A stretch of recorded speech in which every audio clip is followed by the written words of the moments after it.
বহুদিন পর মমতা বন্দ্যোপাধ্যায়কে আবার রাজপথে দেখলেন আপনারা। গতকাল হকারদের উপর বুলডোজার চালানোর বিরুদ্ধে তার এই রাস্তায় নামা। কি বুঝলেন? আসলে কি জানেন তো, পশ্চিমবঙ্গের রাজনীতিতে আপনারা যা দেখতে পান বা যেটা আপনাদের দেখানো হয় সেটা আসল সত্য নয়, আর যেটা আসল সত্য সেটা কিন্তু ক্যামেরার সামনে আসে না। গতকাল আচমকা কলকাতার রাজপথে নেমে পড়লেন তৃণমূল সুপ্রিমো মমতা বন্দ্যোপাধ্যায়। জনতার ভিড়, তার সঙ্গে রয়েছেন পুরনো নেতা নেত্রী। ইস্যুটা কি?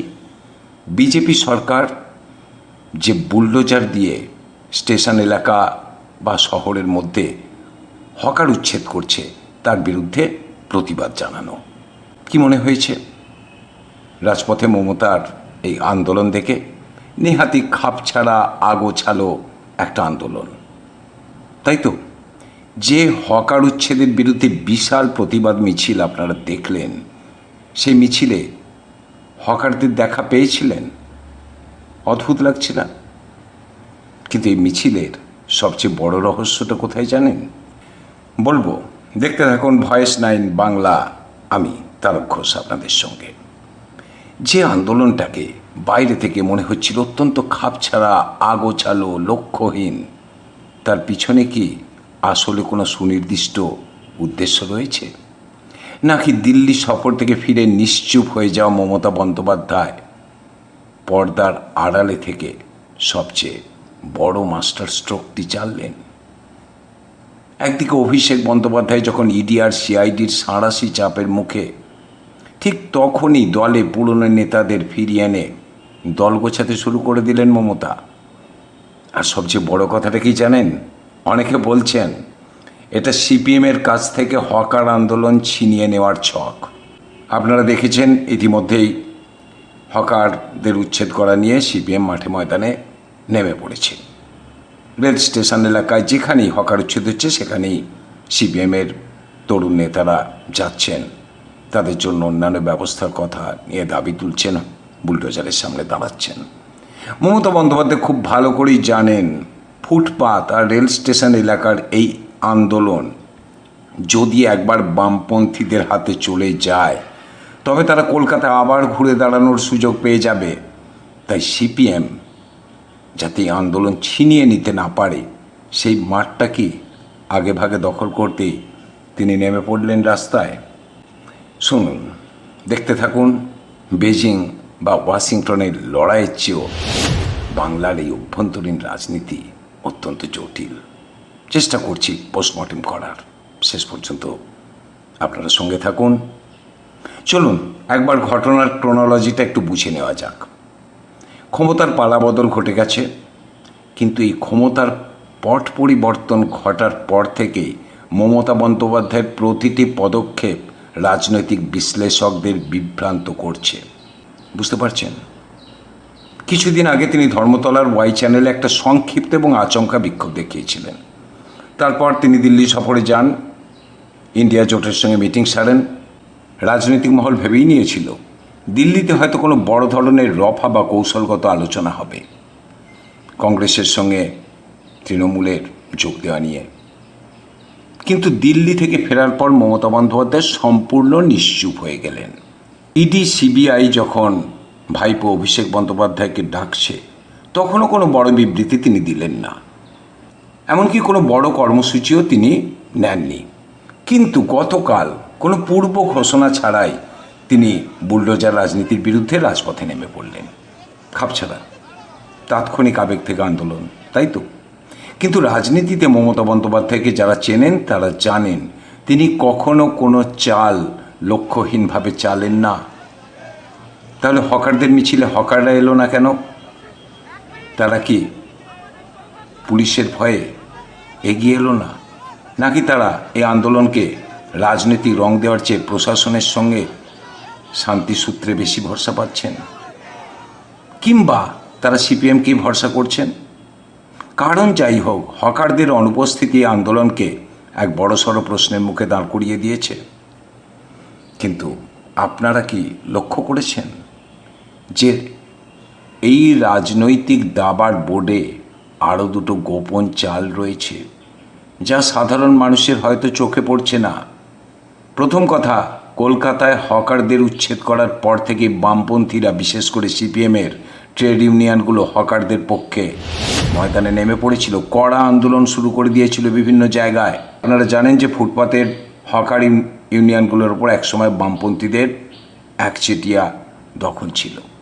রাজ্যের বিভিন্ন জায়গাতে হকার ইউনিয়নগুলোর ওপর সিপিএম তথা বামপন্থীদের একচেটিয়া দখল ছিল। মমতা বন্দ্যোপাধ্যায় খুব ভালো করেই জানেন, ফুটপাতের এই আন্দোলন যদি একবার বামপন্থীদের হাতে চলে যায়, তাহলে কলকাতায় আবার ঘুরে দাঁড়াবে সিপিএম। হয়তো বিজেপির বিরুদ্ধে মূল প্রতিপক্ষ হয়ে যেতে পারে সিপিএম বা বামফ্রন্ট। তাই মাঝখানে তিনি দাঁড়ালেন। সিপিএম যাতে এই হকার আন্দোলনকে ছিনিয়ে নিতে না পারে, সেই বামপন্থী স্পেস বা রাজনৈতিক ময়দান আগে ভাগে দখল করার জন্য মমতা এবার নেমে পড়লেন রাস্তায়। আর দ্বিতীয় বড় কারণটা হলো সামনে 21শে জুলাই, তৃণমূলের সবচেয়ে বড় শক্তি প্রদর্শনের দিন। কিন্তু এবারে দল ক্ষমতায় নেই, মমতা মুখ্যমন্ত্রী নন, এমনকি বিধায়কও নন। আর এইটা এমন একটা সময় যখন দলের অন্যান্য যারা বিধায়ক ছিলেন, সাংসদ ছিলেন, তারা চলে গেছেন দল ছেড়ে। আইপ্যাক পুরোপুরি ব্যাকফুটে, আইনি লড়াই নিয়ে ব্যস্ত সকলে। এমনকি অভিষেক বন্দ্যোপাধ্যায়ের বিরুদ্ধে ক্ষোভ উজাড় করে দিচ্ছে সকলেই, নিচু তলার কর্মী থেকে যারা চলে গেছেন তারা, এমনকি দলের অভ্যন্তরেও অভিষেকের বিরুদ্ধে ক্ষোভ রয়েছে। তাই কি জনমানসে সেই নেতিবাচক প্রভাব কাটানোর জন্যই মমতার কাছে রাজপথ ছাড়া আর কোনো বিকল্প ছিল না? হকার উচ্ছেদ বা সাধারণ মানুষের রুটি রুজির প্রশ্নকে সামনে এনে মমতা কি আসলে এজেন্সির তদন্ত থেকে কোটি কোটি মানুষের ফোকাসটা ঘুরিয়ে দিতে চাইলেন? তিনি রাজ্যবাসীকে কি এই বার্তা দিতে চাইলেন, দল সংকটে ঠিকই, কিন্তু আমি সাধারণ মানুষের অধিকারের লড়াই নিয়ে রাস্তাতেই আছি যেমন ছিলাম? অর্থাৎ মমতা বন্দ্যোপাধ্যায় মানুষের সঙ্গেই আছেন, যখন মানুষ বিপদে পড়েন তখন তিনি মানুষের সঙ্গেই থাকেন। এইটা কি বোঝাতে চাইলেন? কেননা সামনে 21শে জুলাই, শোনা যাচ্ছে কংগ্রেস এবার বিরাটভাবে 21শে জুলাই পালন করতে চলেছে। যদিও এটা কংগ্রেসেরই আন্দোলন ছিল, তখন মমতা যুব কংগ্রেসের নেত্রী ছিলেন, তখন তৃণমূলের জন্ম হয়নি। মে মাসের নির্বাচনের পর কর্মী সমর্থকদের বন থেকে তিনি হয়তো তাড়াতে চাইছেন ইডিসিআইডির ভয়, ভাঙা মনোবল জোড়া লাগানোর চেষ্টা করছেন। তাই কি হকার ইস্যু দিয়ে কর্মীদের চাঙ্গা করা হচ্ছে? এটাই কি মমতার এই মুহূর্তের একটা বড় অস্ত্র? মনে হতে পারে এটা একটা খাপছাড়া আন্দোলন, কেননা ওয়াই চ্যানেলের পর এটা মমতার দ্বিতীয়বার বাইরে এসে আন্দোলন করা। তবে কি তিনি 21শে জুলাইয়ের মঞ্চ থেকে নতুন কোনো বড়সড় রাজনৈতিক লড়াইয়ের প্রস্তুতির কথা বলতে যাচ্ছেন? হতে পারে, কিন্তু যদি ভাবেন শুধু নজর ঘোরানো, সেটা কিন্তু নয়। কেননা এর আড়ালে মমতা কিন্তু দলকে নতুন করে সাজানো শুরু করে দিয়েছেন। একটা সাংগঠনিক অস্ত্রোপচার চলছে। গত কয়েক বছর ধরে আপনারা জানেন, ওল্ড গার্ডস বনাম নিউ জেনারেশন, অর্থাৎ পুরনো বনাম নতুনের একটা লড়াই চলছিল। এই সংকটের মুহূর্তে মমতা তার অবসান ঘটিয়ে দিয়েছেন নিজের স্টাইলে।